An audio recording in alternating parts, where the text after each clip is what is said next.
Okay, this is problem number 4, the last one of section 5.1 that I'm going to do as a video example. Analyze the polynomial function x plus 3 squared times x minus 5 squared. It says determine the end behavior of the graph. What does it behave like? Well, if you multiply all that out, you're going to get an x squared, and you multiply all that out, you're going to get an x squared. So your both highest two terms are x squared, and when you multiply those together, 2 plus 2 is 4. So x to the fourth is what it's going to look like, x to the fourth right there. This is the answer, this little piece right here. I'm going to highlight it so you be sure you know what the answer is. Okay, now it says find the x and y intercepts of the function. And this is how you go about doing it. The x-intercepts are found by substituting 0 for f of x. So in other words, let the entire function equal 0 and solve it.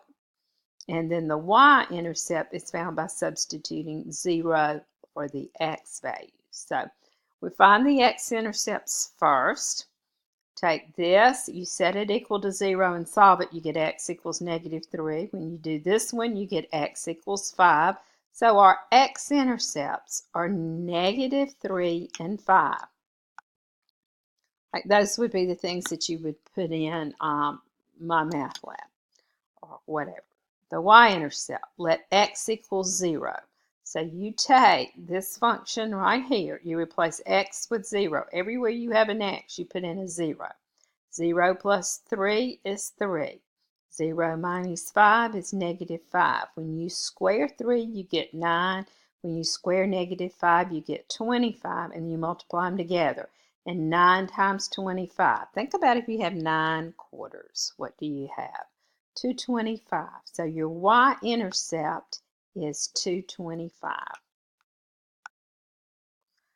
Okay, then it says determine the zeros of the function and their multiplicity using this information to determine whether the graph crosses or touches the x-axis at each intercept.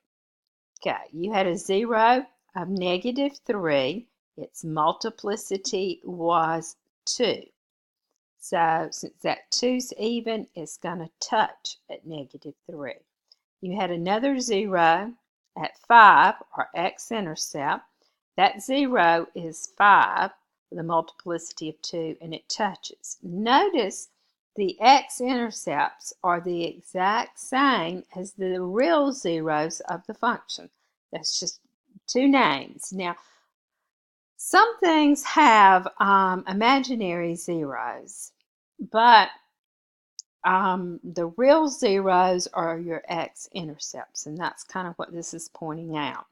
And if you were to graph this and you were looking at the original problem, you had things to choose from, you want the one that has the two x-intercepts that are touching the x-axis, and it goes in a positive direction, starts up and ends up. And just to kind of verify, of course it looks different because of the scale being so different, but in Desmos it touches at -3 and it touches at 5. So this is problem number 4.